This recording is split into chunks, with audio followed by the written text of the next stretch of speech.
लाडकी बहीण संदर्भातली कर भरणाऱ्या आता लाडक्या बहिणींचा हप्ता मिळणं लवकरच बंद होण्याची शक्यता आहे। कारण सीबीडीटीनं लाभार्थी महिलांची माहिती उपलब्ध करून देण्यास मान्यता दिलेली आहे। त्यामुळे महिला आणि बालविकास विभाग आयकर रिटर्न डेटाचा वापर करून प्राप्ती कर भरणाऱ्या महिलांची यादी तयार करून त्यांना मिळणारा लाभ बंद करण्याच्या मार्गावर आहे। 2.5 लाखांहून अधिक उत्पन्न असलेल्या महिला योजनेचा लाभ घेत असल्याचं समोर आलेलं आहे। ज्यांचं उत्पन्न हे जवळपास 2.5 लाखांहून अधिक आहे त्याही महिला या योजनेच्या लाभार्थी असल्याची आता माहिती समोर येते।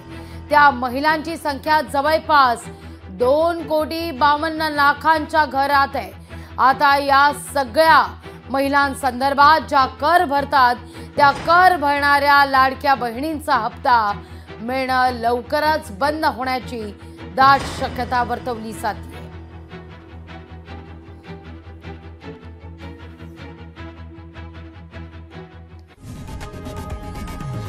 लोकशाही मराठी ऐका, पहा, जागरूक रहा।